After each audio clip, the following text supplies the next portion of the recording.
You're listening to The Credit Pros on Real Estate Radio New Jersey with local credit experts Damon DiCrescenzo and attorney Jason Kaplan. Now, here's Jason and Damon. Welcome back to The Credit Pros on Real Estate Radio Network, Northern Jersey, 1250 a.m. Damon's been harping this entire break about something that annoys him. But before I even get to the fact that Damon's been harping over there, we were talking to the board op during the break, and apparently Jennifer and Sean have a pretty good tip for people who rent. Why don't you tell that again to our audience, because I thought that was very interesting. I was just mentioning to them that some people say to us, what can I do to make the process easier when I go to get a mortgage? And if you're renting now, the main advice that we'd be able to give you is to track your rental payments to your landlord through check. Don't use money orders or cash. The best thing to do is to write the money through check. And the reason is because if you come to Jennifer and I in the beginning stages of looking for a loan, if you can prove to us that you've successfully made 12 months of your rent on time, it makes it much easier through the underwriting process. So that's a great tip. If you are renting now, try to keep your canceled checks and make sure you make your rental payments on time, so that'll be easier for the process when going to get your mortgage. There you go. See, constant theme. Keep your records and do it correctly. Now, what's wrong with you, Damon? So the other day, and hopefully other people are seeing this because I'm seeing it more and more frequently, and it's really bugging me. So the other day, over the last few weeks, I'm getting money from the ATM machine, which normally isn't my ATM machine because they don't have a Citibank in my area. So in collecting my money, as soon as I put the card in, the ATM machine prompts me to if I would like to check my balance. And regretfully, one time I did this, and I was billed $3 for checking my balance. And then it would prompt me, of course, to be able to go in and collect my money, or go get my money. And the problem is, and I don't know about you, but me personally, I'm like a robot where if I've done something for the last 15 years like I have in collecting money from an ATM, I'm not looking at the numbers or I'm not looking at the information. I know the drill. I know that I could do it in my sleep. So I'm typing this and I'm going forward with it. And I'm like, they got me. Damn it.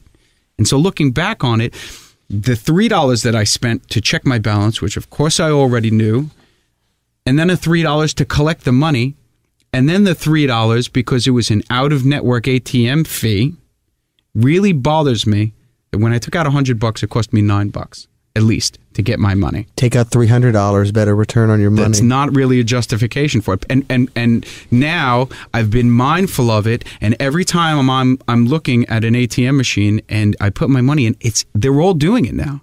They're all doing it. And it's nonsense that, no, I don't want to check my balance. If I wanted to check my balance, I would have clicked the button that says check balance right next to get my money, which is what I normally press, right? Well, let me ask you a question also. Since you are a robot and you press the same buttons, do you get your movie tickets like through the machine, or do you like you order beforehand, or do you always go up to the teller?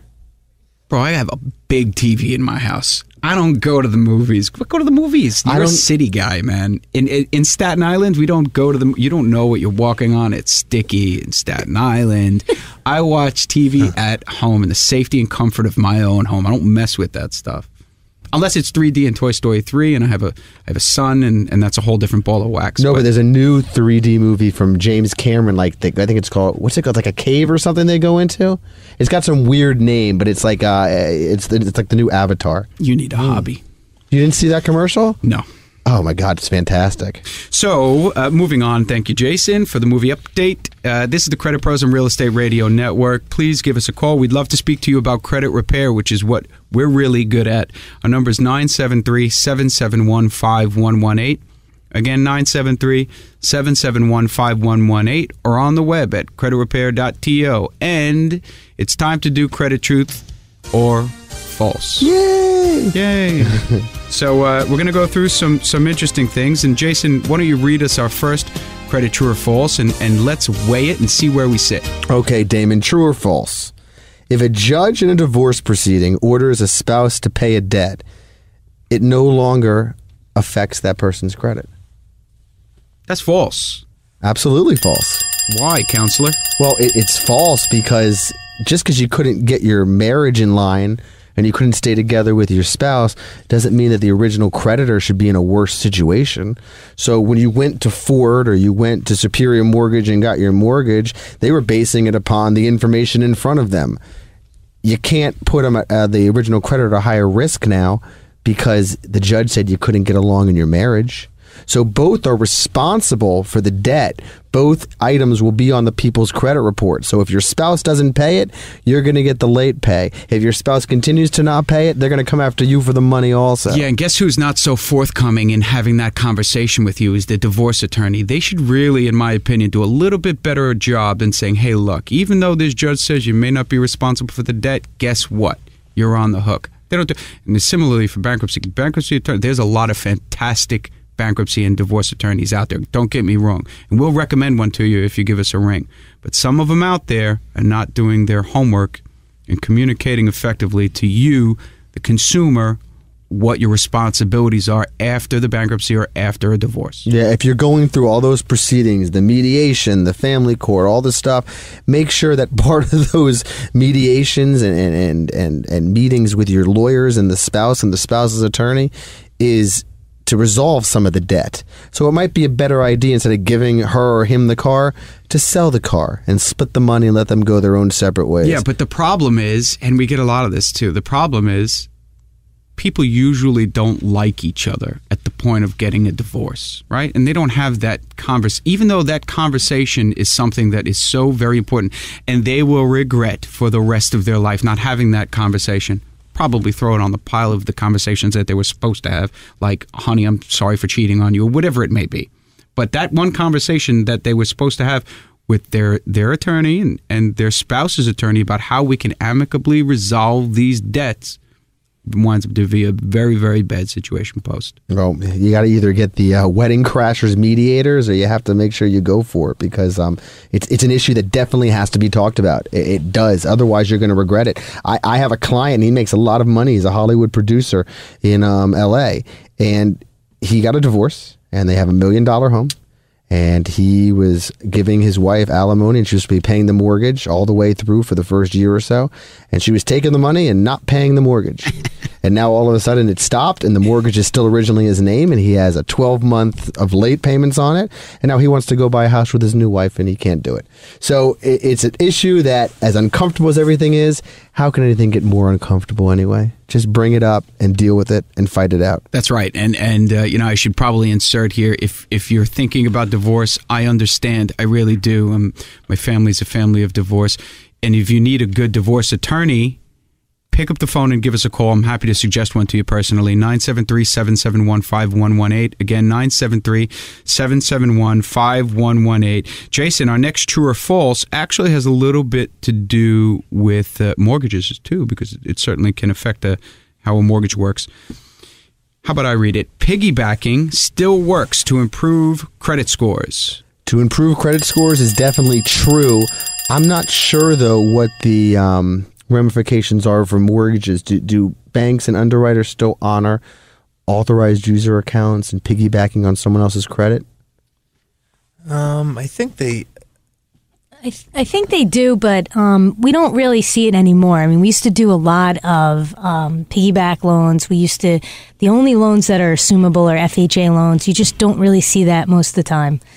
Well, one of the biggest things that people need to know is if you get added as an authorized user on an account, you're just as responsible as the other person on the debt. Yeah, that's what we have seen as well. A lot of people don't know that, right? So they'll be added as an authorized user to their Aunt Mary's credit card, and the impact on their credit score is fantastic because they've gone from not having any credit to having the history of that Aunt Mary's 40-year-old credit card. Right, and they're 18 years old, which makes great sense. But which is a reason why a mortgage underwriter might not like the deal. But the problem is Aunt Mary decides to go and stop paying her bills, then guess what?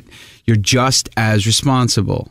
If your name is on the credit card, if you are an authorized user, you're just as responsible. Now, from a mortgage perspective, I'm not always comfortable suggesting to our clients that they get an authorized user account for a lot of different reasons. But from a mortgage underwriter perspective, I don't know that it's always such a wonderful thing, because you see that, for example, again, an 18-year-old kid going to buy a home added as an authorized user to Aunt Mary's credit card that has a 40-year history, it just doesn't jive. Doesn't make sense.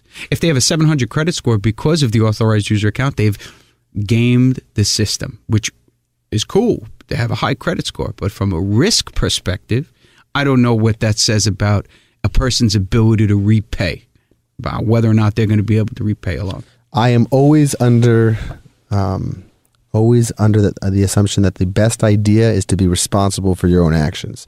So although an authorized user account may raise your credit score, there's other options out there that sometimes aren't even based upon credit. There's certain store credit cards that I usually recommend to my clients that they can get an account that shows up on their credit report. They don't pull your credit, so it doesn't matter if your score is low or high, you're going to be accepted for it.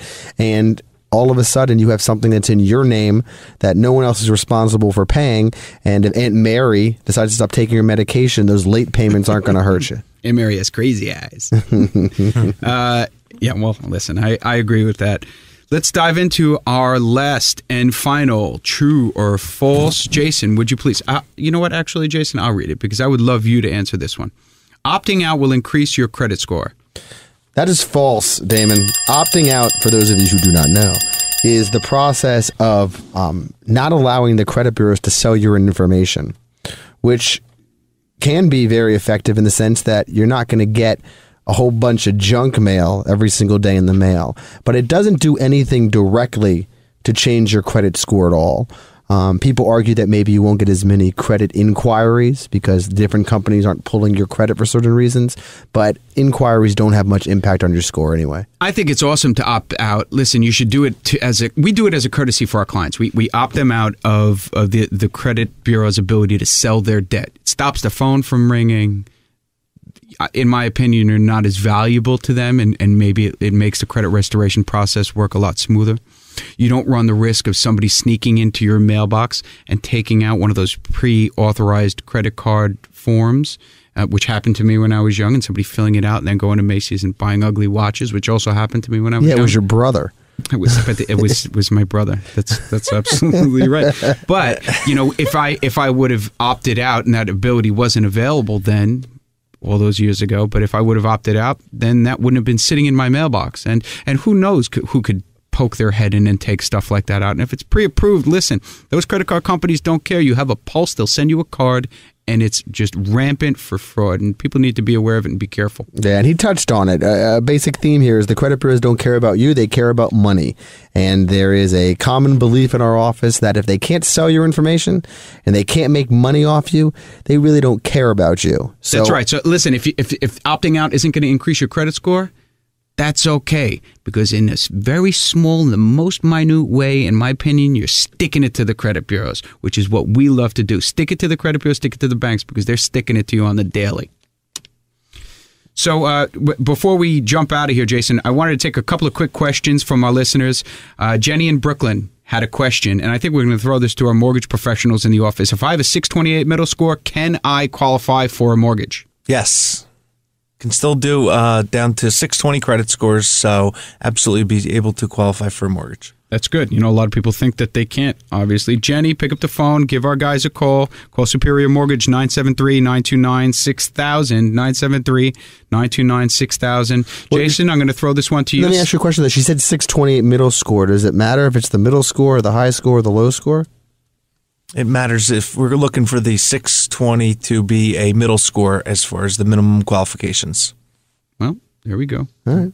That's why they have 3 scores. Yeah. Right? Stan from Jersey City. I read an ad on Craigslist for a credit repair company that charges $1,500 in one payment for service. Is this a good deal, Mr. Kaplan? Counselor? No. Illegal. It doesn't matter what state you're in. Everyone, including me, who's an attorney, is governed by something called CROA, the Credit Repair Organizations Act. That is the federal law that governs all credit repair, credit restoration, anything that has to do with fixing your credit companies. Okay? It doesn't matter if they say they're just giving you advice and selling you a book. If it's something to fix your credit, they're governed by it. And the law specifically says you cannot charge for services until the services are performed. That could go to a monthly fee structure where you pay at the end of each month after the month's work's been done. It can go to a pay for deletion model where you only pay when things are removed, but it doesn't make a difference how they break it up. Money up front is illegal. A set fee for services is illegal. So I can't say, yeah, it's going to be $1,500. Give me $125 a month for 12 months. That's not going to work either because you're just breaking out the pre-set fee. Yeah, and if it sounds too good to be true, it usually is. I wouldn't trust going to a dentist in someone's basement. So don't trust somebody going to, I know a guy that does credit repair out of his basement. He knows someone on the inside. Bubkiss. He doesn't know anyone on the inside. He knows how to take your money illegally too. Mm-hmm. So just buyer beware. Yeah, just be careful. It's up to the credit bureaus and it's up to the collection companies as to what happens with your credit, okay? I can help you because I know the laws and I can get you in a better situation because I know the laws, but just like it's up to a judge and a jury. No one can guarantee any results in a set period of time. Be very careful because everyone always says if it's too good to be true, it probably is. Well said. We've come to another final show here at the end of a final show, and I want to thank our guests. We had a great time, and they provided some really valuable information. Jen and Sean from Superior Mortgage.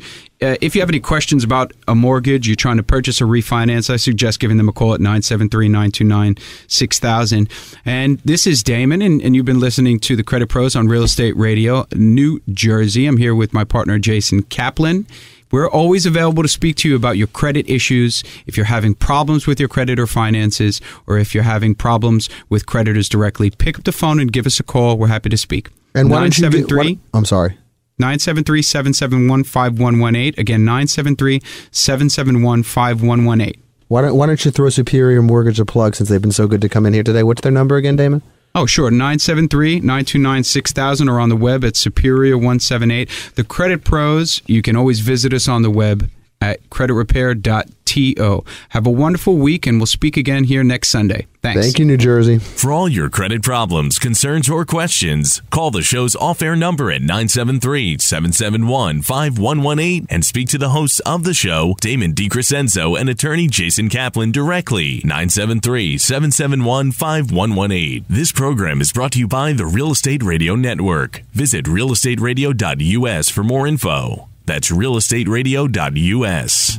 For all your credit problems, concerns, or questions, call the show's off-air number at 973-771-5118 and speak to the hosts of the show, Damon DiCrescenzo and attorney Jason Kaplan, directly. 973-771-5118. The preceding program was paid for by Real Estate Radio Network. The hosts are not an employee of WMTR or its parent company, Greater Media. The views and opinions expressed on the Credit Pros on Real Estate Radio New Jersey are not necessarily those of the staff and management of WMTR. Station management has not investigated the claims made in financial service spots that may air during this program. As always, it is advisable to consult a professional before making a major financial decision.